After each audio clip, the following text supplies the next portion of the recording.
안녕하세요. 주식 절대로 하지 마라의 여명입니다. 오늘도 그 차트에 대해서 말씀드릴 건데요. 차트 중에서 전고점 돌파에 대해서 예를 들고 상승했던 예와 하락했던 예를 소개해 드리도록 하겠습니다. 먼저 그 전고점 돌파란 무엇인지에 대해서 간략하게 설명드리도록 하겠습니다. 전고점 돌파는 이전에 형성된 고점을 장대 양봉으로 돌파하는 겁니다. 그래서 이 전고점 돌파의 이 조건은, 그러니까 이 전고점 돌파가 성립되기 위한 조건이죠. 고점이 2개 이상 되어야 된다. 이렇게 한 번 돌파하는 게 아니라 고점이 형성이 한 번, 2번 이렇게 됐을 때 이것을 돌파하는 것이죠. 어떻게 보면은 박스권 돌파라고도 볼 수 있는데요. 박스권이라는 것은 전고점이 이렇게 계속 이렇게 유지하다가 이걸 돌파하는 겁니다. 근데 이 박스권 돌파하고 이 전고점 돌파는 비슷하면서도 약간 다른 게, 이거는 이제 고점을 기준으로 이거를 보는 거기 때문에 저점이 동일할 필요는 없습니다. 그 부분은 별개의 얘기고, 어쨌든 이 전고점 돌파가 성립되기 위해서는 고점이 2개 이상 돼야 된다. 그리고 이 장대 양봉 형성했을 때 거래량이 실려야 돼요. 거래량이 실린 채로 이게 돌파가 이루어져야지 힘이 강하다고 볼 수 있습니다. 그래서 만약에 이렇게 전고점 2개를 거래량 실리게 돌파했을 경우에 지지선이 또 이 고점이 되는 거죠. 전고점들이. 저번 시간에도 말씀드렸듯이 이 지지선을 유지하지 못할 경우에는 매도를 해야지만 저희 자산을 지킬 수 있습니다. 이제 끝없이 떨어질지도 모르니까요. 그래서 이 전고점 돌파의 예를 들어보도록 하겠습니다. 상승했던 예, 삼성중공업을 좀 제가 소개해 드릴 건데요. 보시는 것처럼 이렇게 한 번, 2번, 그리고 네, 이날 거래량 실리면서 돌파하는 모습이죠. 전고점을. 자, 그 이후에 어떻게 됐습니까? 지금 이쪽 여기 부분일 텐데요. 이 부분이죠, 이 부분. 지지선을 견고하게 지키면서 올라가지 않습니까? 여기서 한번 이날 한번 지지선이 무너질 뻔 하다가 다시 이렇게 지지받고 이렇게 올라갔습니다. 네, 이런 모습이고요. 그 다음에 KT도 약간 이게 떨어지는 추세에서 다시 이 전고점을 한 번, 2번 형성된 전고점을 이렇게 거래량이 실리면서 돌파하는 모습이죠. 그랬을 경우에 네, 단기적으로 이 지지선을 견고하게 지키면서 이렇게 상승했습니다. 3만원, 33,000원까지 이런 모습을 이제 볼 수 있고요. 그 다음에 큐브엔터도 마찬가지로 이때 형성된 전고점 한 번, 2번을 거래량 실리면서 이렇게 전고점이 올라갔죠. 이 부분입니다. 이 부분. 이때도 마찬가지입니다. 지지선을 견고하게 지켜서 그리고 나서 이렇게 대세 상승이 이루어졌죠. 2,000원에서 3,700원까지 거의 2배 가까이 상승하는 모습을 보여줬습니다. 자, 상승하는 애 하나만 더 들이드리면 SM입니다. SM은 보시면 3번 형성된 그래프예요. 한 번, 2번, 3번 해서 돌파. 자, 그 이후에 어떻습니까?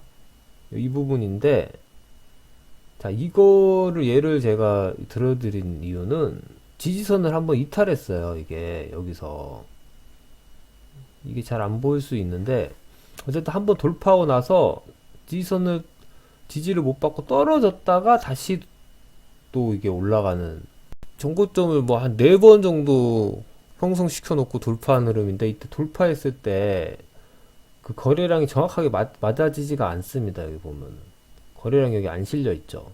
오히려 지지선이라고 그어놓은 그 다음에서 이렇게 거래량이 실리면서 양봉을 형성하는 걸 볼 수 있는데, 그래서 이게 전에도 제가 한번 말씀드렸지만 그 완벽하게 똑같지 않습니다. 응용을 좀 해야 돼요. 본인 스스로 어떤 이런 차트 이론 같은 걸 배웠으면은, 아, 이런 경우는 어떻습니까? 정확하게 이렇게 고점 두 번에 전고점을 거래량 실리면서 돌파를 이렇게 하는 모습인데, 이런 거는 정확하게 맞아 떨어지지만 이 SM 같은 경우에는 정확하게 어쩌면 안 맞아 떨어진 거예요. 이날은 맞아 떨어졌다고 해도 지지선 받지 못하고 떨어진 다음에 다시 돌파하는 모습이기 때문에, 그럼 어떻게 해야 됩니까? 저희는 어쨌든 이런 차트를 배웠기 때문에 이 지지선이 떨어졌을 경우에는 매도를 해야 되죠. 일단 네, 여기 매수를 해야 되고 매도를 해야 됩니다. 그리고 다시 돌파한다. 며칠 안 돼서. 그럼 다시 사야죠. 아니면 이 주식을 아예 안 봐야 됩니다. 팔고 나서는. 아예 안 보든가, 다른 주식을 찾던가, 아니면 내가 생각했던 그런 지지선이라고 생각했던 저항선이죠. 이제 저항선. 지지선이 이제 이탈했을 경우 저항선이었는데, 이 저항선을 다시 뚫고 올라간다. 그럼 다시 또 매수해야죠. 팔았지만. 적절한 대응을 해야지만 주식에서 돈을 벌 수 있습니다. 그리고 이제 하락했던 예를 좀 보여드릴 텐데요. 저번이랑 똑같죠. 전고점을 이렇게 형성시켜 놓고 거래량 실리고 돌파하는 모습이죠. 그런데 이것도 마찬가지로 돌파해서 좀 오르려고 하다가 이 지지선이 무너지면서 네, 하락이 돼버렸습니다. 이렇게. 자, 이거 같은 경우에는 이 저항선으로 이제 작용했던 부분을 한번 이제 떨어진 다음에는 돌파를 못했죠. 네, 이런 식으로 다시 올라가는 게 아니라 SM처럼 얘는 그냥 이렇게 확 떨어져 버립니다. 그래서 적절하게 저희가 이 부분에 대해서 대응을 잘 했으면 지지선이 지지선 역할을 못하고 이탈을 됐을 때 주가가 매도를 적절히 했으면은 이 정도 하락은 피할 수 있었던 거죠. 피할 수 있었던 거. 자, SBS 미디어. 이것도 한 번, 두 번, 세 번, 뭐 네 번까지라고 볼 수 있죠.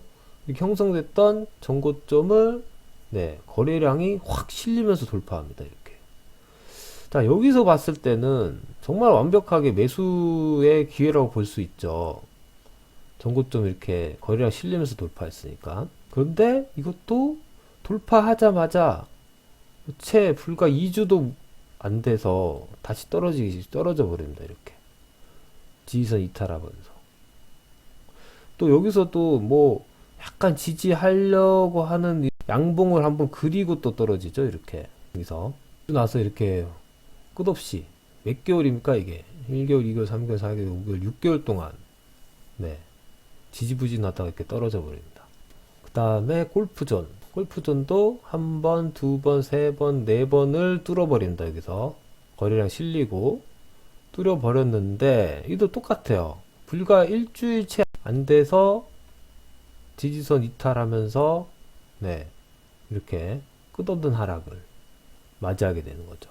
자, 여기 위에서만 봤을 때는 되게 좋은 그래프입니다. 매수할 수 있어요. 충분히. 뭐 60일선, 뭐 20일선, 5일선 다 만나고 있고 120일선까지 이 뭉치는 네, 이동평균선으로 분석해도 이렇게 모이는 이동평균선이 모였을 때 또 이동평균선의 그 확장이 또 일어나거든요. 어쨌든 아주 이제 좋은 매수 찬스라고 할 수 있는데 결과는 이렇게 끝없는 하락을 맛보게 됩니다. 조심하셔야 돼요. 그래서 내가 정말 그 차트 분석을 해서 이런 매수 기회를 포착했지만 이게 안 맞을 수 있다는 거에 대해서 항상 생각해야 돼요. 네. 이렇게 끝없는 하락을 맛볼 수 있습니다. 거의 1년 가까이. 아모리 퍼시픽 한 번, 두 번, 네, 했던 것을 이렇게 돌파를 하는 모습인데, 이것도 뭐, 이틀에 걸쳐서 약간 돌파하는 거죠. 어떻게 보면 그래프가 뭐 정확하게 일치하지 않지만, 그래도 예를 들었습니다. 이런 그래프도 또 상승하는 경우가 있었기 때문에, 네. 이것도 전고점 돌파라고 볼 수 있는 그래프입니다. 자, 그래서 돌파 후 며칠 안 돼서 다시 떨어지기 시작해서 확 떨어졌죠. 자, 여기서 보시면은 하락례도 좀 공통점이 있어요. 뭐냐면은 한 2, 3일은 오른다는 겁니다. 2, 3일 뭐 일주일 정도는 반드시 올랐다가 떨어지는 모습이죠, 지금. 네. 올랐다가 떨어지는 모습이요. 여기도 지금 2, 3일 정도 올랐다가 떨어지는. 여기도 2주 정도 올랐다가 떨어지는 모습. 네. 카카오도 마찬가지죠. 여기서 3일 올랐다가 떨어진다. 이렇게 기억하시면 될 것 같습니다. 이 전고점 돌파는 2, 3일 정도에서 더 이상 안 오른다. 그러면 일단 매도를 좀 생각해 보셔야 되는 거죠. 결론적으로 이 전고점 돌파는 상승에도 그렇고 하락에도 그런데 보통 2, 3일은 다 오릅니다. 이렇게 2, 3일은 무조건 다 올라요. 그러니까 뭐 3, 4일, 2, 3일, 일주일 동안은 무조건 오르는데 그 이후의 모습이 중요한 거죠. 그 이후의 모습. 지지선을 정확히 지지하고 올라가느냐 아니면은 이 지지선을 지지 못하고 떨어지느냐 거기에 달려 있습니다. 그래서 이 전고점 돌파는 이런 매수의 기회를 찾았을 때 최소한 3, 4% 정도는 가져갈 수 있습니다. 이런 차트를 봤을 경우에 매수하게 되면은 무조건 뭐 한 2, 3일은 오르니까 거의 뭐 확률적으로 60, 70% 이상 맞아 떨어지는 그런 이제 차트 분석입니다. 이게 차트 매매죠. 무조건 2, 3일 오르니까 거의 대부분이. 그래서 2, 3일 오르고 나서 지지선을 버티면은 계속 오르고 아니면 지지선을 못 버틸 경우에는 떨어지는 그런 흐름이기 때문에 여러분들이 그 차트 매매를 할 때 이 부분을 잘 기억해서 전고점 돌파가 나왔다 그러면 2, 3일은 무조건 오르는데 이 지지선을 지지하지 못할 경우에는 무조건 다시 팔아야 된다. 그거를 다시 생각해야 되는 거죠.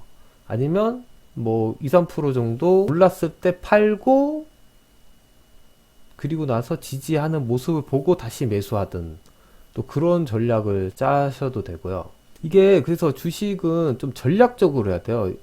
어떤 매매 기법에 대해서 내가 어떻게 이것을 해야 되겠다는 것을 다 이제 기억해 놔야 됩니다. 기억해 놓든 메모해 놓든 어떤 기법으로 샀을 경우에 내가 어떻게 이후에는 대처를 하겠다는 것을 항상 머릿속으로 생각해 놔야 돼요. 근데 이게 이렇게까지 이제 주식을 하기가 쉽지 않은 거죠. 대부분들 뭐 그냥 어떤 테마로 많이 사시던지 아니면 뭐 차트를 보고 샀다고 해도 대응을 잘 안 하시죠. 대응을 안 하고 대부분 뭐 그냥 놔두던지 아니면 자꾸 뭐 샀다 팔았다 할 수도 있고. 그래서 참 이게 심리적으로 많이 흔들리는 게 주식입니다. 여러분들이 되게 공부를 많이 하신 분들도 막상 이게 실전에서 하게 되면은 정말 이론적으로나 뭐 이성적으로는 팔아야 되는 부분이지만 쉽게 팔 수 없어요. 막상. 가장 좋은 해피한 케이스는 사고 나서 이런 걸 만약에 샀을 경우에 지지선 이탈 안 하고 지지하고 가는 거죠. 지지받고 가는 게 가장 해피한 경우죠. 네, 왜냐면은 대부분 팔기 싫어하니까 사고 난 다음에 얼마 뭐 2, 3%밖에 안 올랐는데 이거 뭐 팔겠습니까? 지지받고 오르기를 비는데 문제는 그렇게 해피한 경우만 있는 건 아니라는 겁니다.